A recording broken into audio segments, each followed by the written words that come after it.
International ಯೋಗ day ಇದೆ. ನಮ್ಮ ರಾಜನಹಳ್ಳಿ ಶಾಲೆಯಲ್ಲಿ ಸ್ಟೂಡೆಂಟ್ಸ್ ಇವತ್ತು ರಾಜನಹಳ್ಳಿ ಪ್ರೌಢಶಾಲೆ ವಿದ್ಯಾರ್ಥಿಗಳು ಯೋಗ ಮಾಡ್ತಾ ಇದ್ದಾರೆ. ನೀವು ನೋಡ್ತಿರ್ಬೋದು. ನಾವು ಅನ್ಎಕ್ಸ್ಪೆಕ್ಟೆಡ್ ಆಗಿ ಇವತ್ತು ಒಂದು ಏನು ಶಾಲೆ ವಿಸಿಟ್ ಇತ್ತು, ಬಂದಿದ್ವಿ.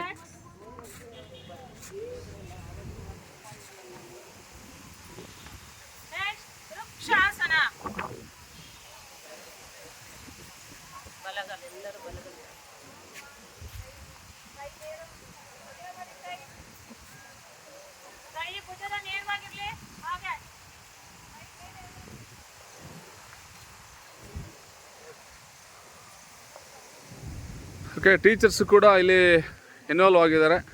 ಅವರು ಕೂಡ ಮಕ್ಕಳ ಜೊತೆ ಯೋಗ ಮಾಡ್ತಿರೋದನ್ನು ನೀವು ನೋಡ್ಬೋದು. ಈ ಕಾರ್ಯಕ್ರಮಕ್ಕೆ ಇವತ್ತು ನಮ್ಮ ಡಯಟಿಂದ ನಾವು ಪ್ರಾಂಶುಪಾಲರು ಮತ್ತು ನಮ್ಮ ಸೀನಿಯರ್ ಲೆಕ್ಚರರ್ಸ್ ಎಲ್ಲ ಬಂದಿದ್ವಿ. ಮೇಡಮ್, ಈ ಯೋಗ ದಿನಾಚರಣೆ ಬಗ್ಗೆ ಏನು ಸಂದೇಶ ಕೊಡ್ತೀರಾ ಮೇಡಮ್? ಈ ಶಾಲೆಯ ಎಲ್ಲ ಮಕ್ಕಳಿಗೂ ಅಂತಾರಾಷ್ಟ್ರೀಯ ಯೋಗ ದಿನಾಚರಣೆಯ ಶುಭಾಶಯಗಳನ್ನು ಹೇಳಲಿಕ್ಕೆ ಇಷ್ಟಪಡ್ತೇನೆ. ಏನು ಯೋಗ ದಿನಾಚರಣೆ ಇದೆ, ಇದು ಮಹತ್ವವನ್ನು ಪಡ್ಕೊಂಡಿರೋದು ಎಲ್ಲರಿಗೂ ಗೊತ್ತಿದೆ. ಯೋಗ ನಮ್ಮ ಜೀವನಕ್ಕೆ ಅವಶ್ಯಕವಾದದ್ದು.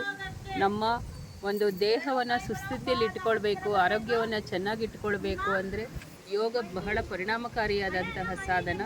ಇದು ಮಕ್ಕಳು ತಮ್ಮ ಸಣ್ಣ ವಯಸ್ಸಿನಿಂದಲೇ ರೂಢಿಯನ್ನು ಮಾಡಿಕೊಂಡ್ರೆ ತಮ್ಮ ಜೀವನದ ಉದ್ದಕ್ಕೂ ಕೂಡ ಇದು ಬಹಳಷ್ಟು ಉಪಯೋಗಕಾರಿಯಾಗಿದೆ. ಆದ್ದರಿಂದ ಎಲ್ಲ ಶಾಲೆಗಳಲ್ಲಿ ಕೂಡ ಇದನ್ನು ಆಚರಣೆ ತರಲಿಕ್ಕೆ ಇಲಾಖೆ ನಮಗೆ ಮಾರ್ಗದರ್ಶನವನ್ನು ನೀಡಿದೆ. ಈ ನಿಟ್ಟಿನಲ್ಲಿ ಎಲ್ಲ ಶಾಲೆಗಳಲ್ಲೂ ಇದು ಉಪಯೋಗ ಆಗಲಿ ಅಂತ ಹೇಳಿ ಭಾವಿಸಿದೆ. Thank you. ಹೆಡ್ ಮಾಸ್ಟರ್ ಹೇಳಿ ಸರ್. ಯೋಗ ದಿನಾಚರಣೆಯಲ್ಲಿ ಇವತ್ತು ಉಪನಿರ್ದೇಶಕರು, ಡಯಟು ಮತ್ತೆಲ್ಲ ನನ್ನ ಸ್ನೇಹಿತರಾಗಿರ್ತಕ್ಕಂಥ ವಿಶಾಲಾಕ್ಷಿ ಮೇಡಮ್, ದ್ವಾರಕೇಶ್ ಅವರು ಮತ್ತು ಜಯನಾಯಕರವರು ಎಲ್ಲರೂ ಇವತ್ತು ನಮ್ಮ ಶಾಲೆಗೆ ಆಗಮಿಸಿದ್ದಾರೆ. ಈ ಒಂದು ಯೋಗ ಅಭ್ಯಾಸಗಳನ್ನು ಮಾಡೋದರಿಂದ ಮಕ್ಕಳಿಗೆ ದೈಹಿಕವಾಗಿ ಮತ್ತು ಮಾನಸಿಕವಾಗಿ ಸುಸ್ಥಿತಿಯಲ್ಲಿ ಇರಲಿಕ್ಕೆ ಇದೊಂದು ಭಾಳ ಸಾಧನವಾಗಿರ್ತಕ್ಕಂತಹ ಒಂದು ಯೋಗಾಸನ.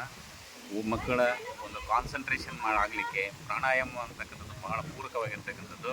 ಹೀಗಾಗಿ ಈ ಮಕ್ಕಳಿಗೆ ಕಲಿತ್ರೆ ತಮ್ಮ ಇಡೀ ಜೀವನದಲ್ಲಿ ಆರೋಗ್ಯಕರವಾಗಿರ್ತಕ್ಕಂಥ ಮತ್ತು ಬುದ್ಧಿವಂತರಾಗಿ, ಜ್ಞಾನವಂತರಾಗಿ ಈ ದೇಶದ ತಾಳ್ಮೆ, ಸಂಸ್ಕೃತಿ, ಸಹಕಾರವನ್ನು ಹೊಂದಲಿಕ್ಕೆ ಬಹಳ ಪೂರಕವಾಗಿರ್ತಕ್ಕಂಥ ಒಂದು ಇವತ್ತು ದಿನ ಅಂತ ಹೇಳಿ ನಾನು ಹೇಳ್ಬೋದು.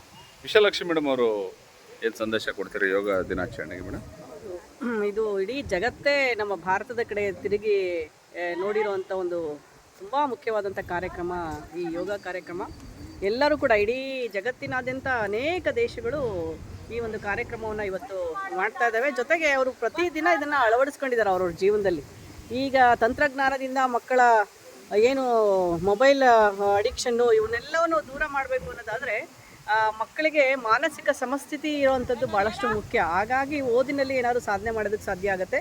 ಅದರಿಂದ ಹೊರಗೆ ಬರಲಿಕ್ಕೆ, ನನ್ನ ಮನಸ್ಸನ್ನು ಸಮಸ್ಥಿತಿನಲ್ಲಿ ಇಟ್ಕೊಳ್ಳೋದಕ್ಕೆ ಈ ಯೋಗ ಅನ್ನೋದು ಭಾಳಷ್ಟು ಸಾಧ್ಯ ಮಾಡುತ್ತೆ ಅನ್ನೋ ಕಾರಣಕ್ಕೆ ಆಗಲೇ ವಿದ್ಯಾರ್ಥಿಗಳಿಗೆ ನಾವು ಹೇಳಿದ್ವಿ. ಮನೆಯಲ್ಲೂ ಹೋಗಿ ಪೇರೆಂಟ್ಸ್ಗೆ, ನಿಮ್ಮ ಬಂಧು ಬಳಗಕ್ಕೆಲ್ಲ ಈ ಕಾರ್ಯಕ್ರಮದ ಬಗ್ಗೆ ಹೆಚ್ಚು ತಿಳುವಳಿಕೆ ನೀಡಿ ಅಂತಲೂ ಕೂಡ ಹೇಳಿದ್ದೇವೆ. ಮತ್ತೊಮ್ಮೆ ಮಕ್ಕಳಿಗೆಲ್ಲ ಯೋಗದಿಂದ ಶುಭಾಶಯಗಳನ್ನು ಹೇಳೋದಕ್ಕೆ ಇಷ್ಟಪಡ್ತೇನೆ. ಓಕೆ ಸ್ನೇಹಿತರೆ, ಈಗ ನೀವು ನೋಡ್ತಿರ್ಬೋದು ನಮ್ಮ ರಾಜನಹಳ್ಳಿ ಪ್ರೌಢಶಾಲೆಯಲ್ಲಿ ಇದು ಭಾಳ ಒಳ್ಳೆಯ ದೊಡ್ಡ ಗ್ರೌಂಡ್ ಇದೆ. ಸುಮಾರು ಒಂದು 6 ಎಕರೆ ಇರ್ಬೋದು ಸರ್. ಇದು 5 ಎಕರೆ ಫೀಲ್ಡ್. ಇದು ತುಂಬ ಚೆನ್ನಾಗಿದೆ. ನಮ್ಮ ಸರ್ಕಾರಿ ಶಾಲೆ ಭಾಳ ಚೆನ್ನಾಗಿರುವಂಥ ಸ್ಕೂಲನ್ನು ನೀವು ನೋಡ್ಬೋದು, ಕ್ಯಾಂಪಸ್ಸು. ಸೊ ಈ ಒಂದು ಕಾರ್ಯಕ್ರಮದಲ್ಲಿ ಇದನ್ನು ವೀಕ್ಷಣೆ ಮಾಡಿದಂಥ ನಿಮ್ಮೆಲ್ಲರಿಗೂ ಯೋಗ ದಿನಾಚರಣೆ ಶುಭಾಶಯಗಳನ್ನು ಹೇಳ್ತೇನೆ. So all the best. Thank you. ಶಿಕ್ಷಕರೆಲ್ಲರೂ ಕೂಡ ತುಂಬಾ ಚೆನ್ನಾಗಿ ಇನ್ವಾಲ್ವ್ ಆಗಿ ಕಾರ್ಯಕ್ರಮವನ್ನು ನಡೆಸಿದ್ದಾರೆ. ಬಹಳ ಅವರಿಗೆಲ್ಲರಿಗೂ ಅಭಿನಂದನೆಗಳು. ಇಲಾಖೆ ಪರವಾಗಿ ಅವರಿಗೆ ನಾವು ಅಭಿನಂದನೆ ಸಲ್ಲಿಸ್ತೇವೆ. Thank you so much.